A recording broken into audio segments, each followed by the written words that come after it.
Good Sunday morning, everybody. Good Sunday morning. Welcome to Sunday with Spirit. For those joining for the first time, welcome. This is not a political poll. This is a spiritual poll. When I first started these, I kind of felt like they took the place of my Sunday church going, except they're a lot shorter. Couldn't believe when I was going to church regularly. Some of you know that I was raised Catholic, and every Sunday and then during the holidays it was just painful. And when I first started out, they were talking in Latin. I didn't speak Latin. And then they started talking in English, and I thought, oh, can you go back to Latin? Because some of the things that they were saying just didn't resonate at all. And so Sundays with Spirit, it's an attempt for us to resonate with Creator Source, with God Source. And sometimes we're really good at it and get real quiet, and we can hear the divine intelligence coming through. And other times we just are so focused on the 3D life, the running around, that we can't hear anything but a honk of a horn or the ding of a text message. So with Sunday with Spirit, we let some of that 3D stuff go as much as we can. We turn off our cell phones. We get into a quiet place. And we play on the web of creation.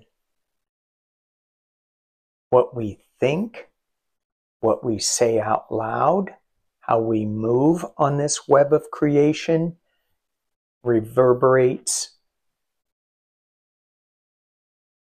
and it can be felt on the other side of the web. So just imagine that this web of creation goes way beyond your sphere, your awareness. It goes into the fourth, fifth, sixth, seventh dimensions. It goes in a straight line. It curves. It goes down. It goes up. It goes round. And what we think, what we say, how we move changes, affects, influences everything. We get to change, influence the world. But not when we have our heads, our sight, looking down at our feet, at our 3D challenges. And so today, very simply, I wanted to look at what would happen if we stopped looking at our feet and the path that we're on, because it feels like we're looking just at an inch ahead. I'm going to take a step, but all I'm looking at is the step ahead of me. I'm not looking at anything else. So what if we raised our heads and looked at the horizon? What if we raised our heads and looked up at the sky? So here we are on Earth, with the the Light Seers Tarot. Here we are with the Galactic Heritage, and here we are with Work Your Light.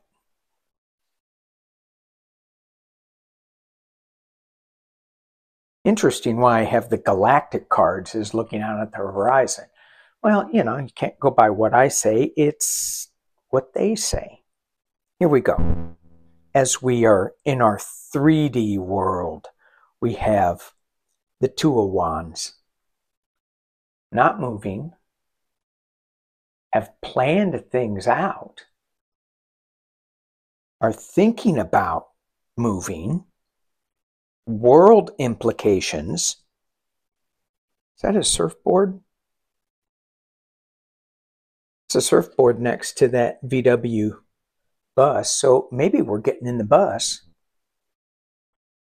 It's all packed up, ready to go with a surfboard or a skateboard or something, ready to have some fun, but we're just sitting there, we're looking out, still getting a plan of action. Where are we going? Eight of Wands. Woo! The noise, the busyness, the fastness. Wow. The different colors, the different ideas coming in. Things moving too fast. I got to do this. I got to do that. Got to do this. Got to do that.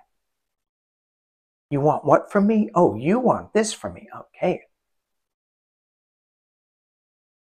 And then we fall back into that Two of Wands. We let some of these wands go. Take two. And really, in looking at this card, you've only taken one. You put another wand up next to the wall. And I don't know what you did with the other six.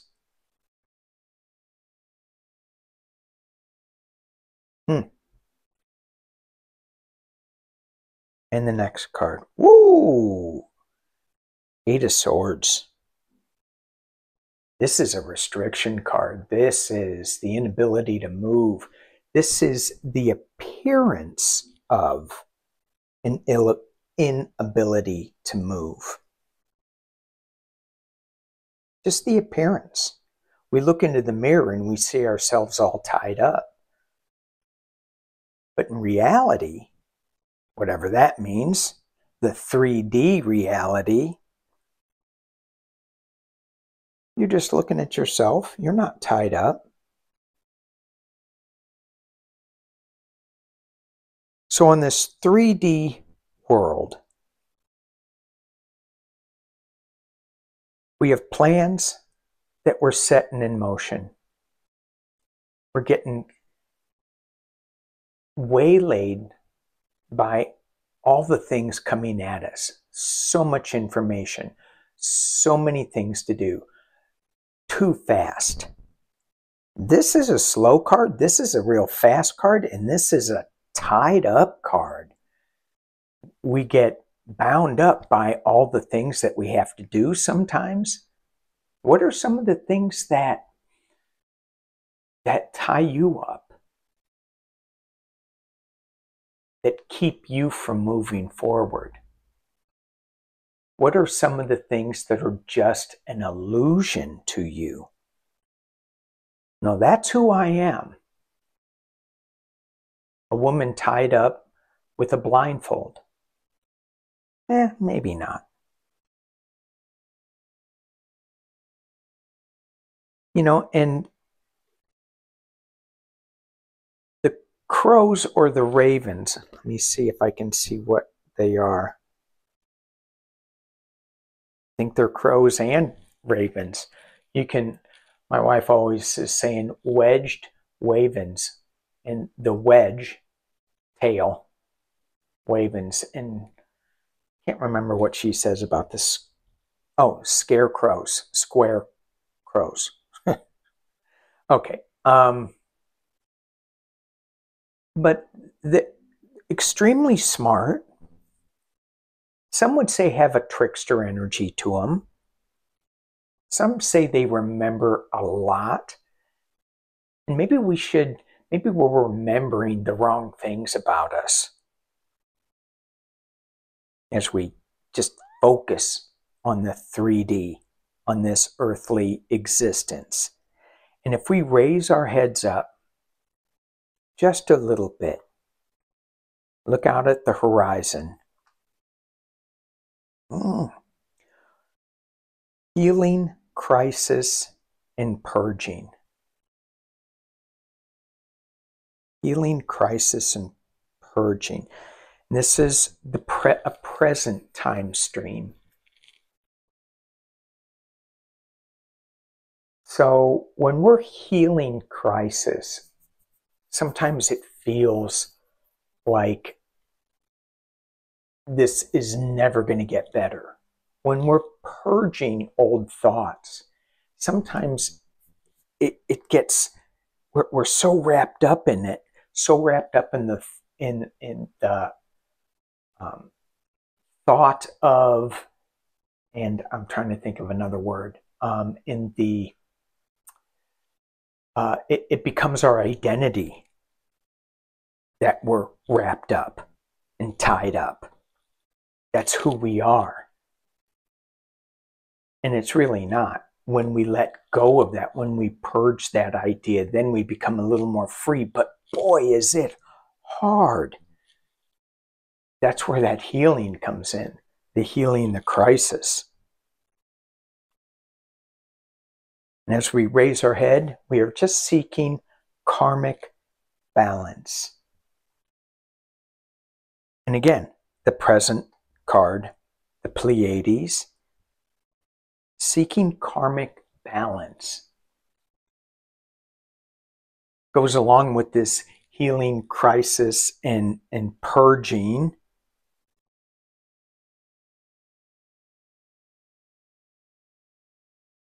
And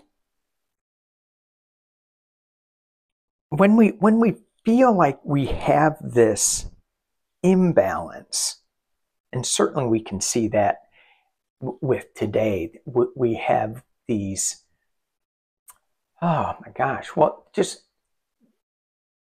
different points of view that people are so hanging on to.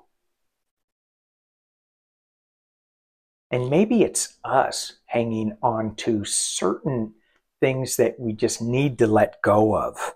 This purging, this crisis. Find a balance.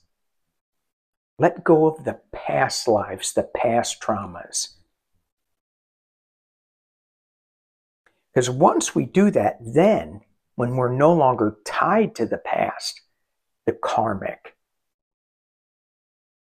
then what would happen? If you could just like let go of all the karmic debt, all the past lives, that stuff that doesn't serve you, then what would you do? Then what would you create? Ooh, wow, that gives me chills. Abandonment. Whoa. I'm sorry, there you go. Abandonment.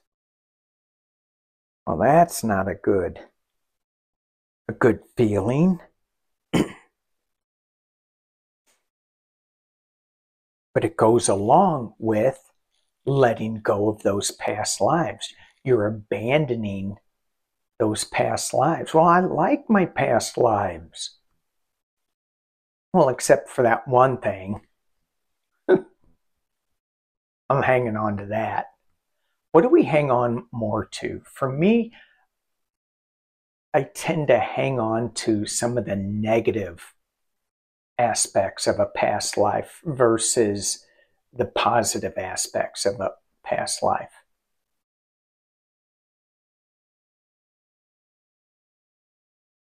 But it feels like to me that if, and just in this moment, in this creation moment, if I let go of all those past lives, I've already have the knowledge of the past life. I already have the hurt of it.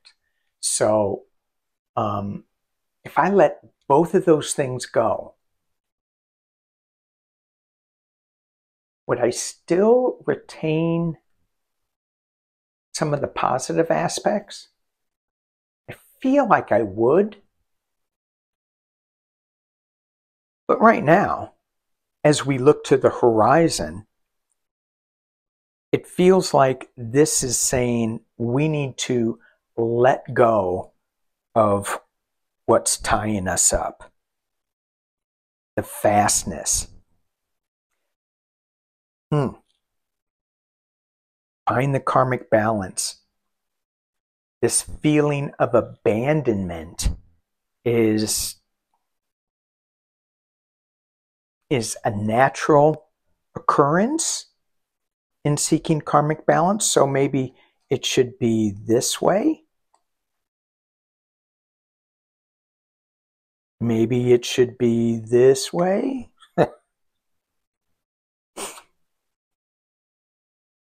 It's my table. I get to move the cards around however I want. But I'm going to stick it back the way it was. And I'll just read it going this way. Abandonment is going to give us some issues, but it's going to help us create karmic balance. And in that karmic balance, there is going to be some crisis and purging, which is going to lead to abandonment, which is going to require us seeking karmic balance. And it just is a recycle. All right. Let's stop looking at the horizon. Let's look up into the heavens. Trust your path. If you knew you would be supported, what would you do? What would you do? What's the plan? What's the Two of Wands plan if you knew you would be supported?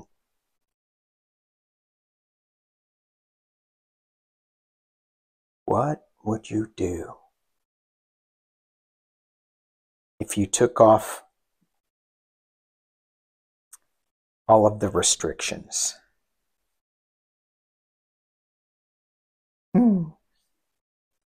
Play. What would you do? Play. Well, that's silly. Have fun, celebrate, don't be so serious. I got things to do.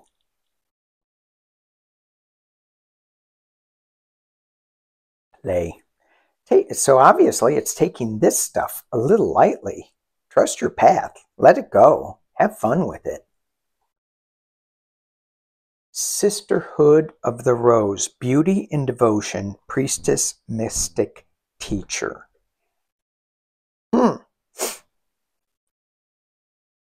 Is that what this is calling us to do? Be the mystic, be the teacher, be the sisterhood of the rose? Is that through play? I'm going to pull a clarifier on this. Because that's certainly a path that we can look at here with this Two of Wands. But it feels like it's a little out of place.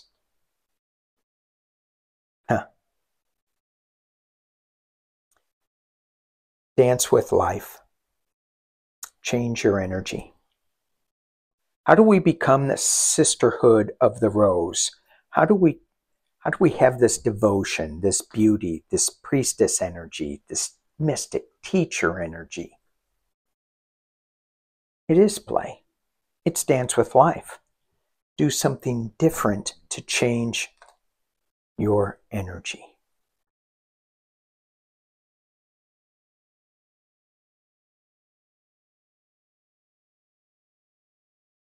So it really feels to me like these time streams that we find ourselves in, are we making them more challenging than they really are by looking down at the task ahead of us instead of looking up into the horizon where we see, oh, this road looks just like, yikes. It looks like healing, balance, abandonment, purging. Oh my gosh. I'm like, really? Can't I just look down here? I mean, this looks better than this. But then if I keep looking higher, this looks amazing. Play, dance with life, trust the path. And as we dance, as we play, as we sing and dance on this web of creation, then we are joining this sisterhood of the rose. We are becoming teachers. People will see us and go, why are you so damn happy? Don't you realize we have abandonment issues? We're in a crisis. We need healing. We need to purge. Why are you so happy? How is that possible? And then we go, well, if you play a little bit, if you trust your path a little bit, if you just hang out a little bit and dance, you'll get it.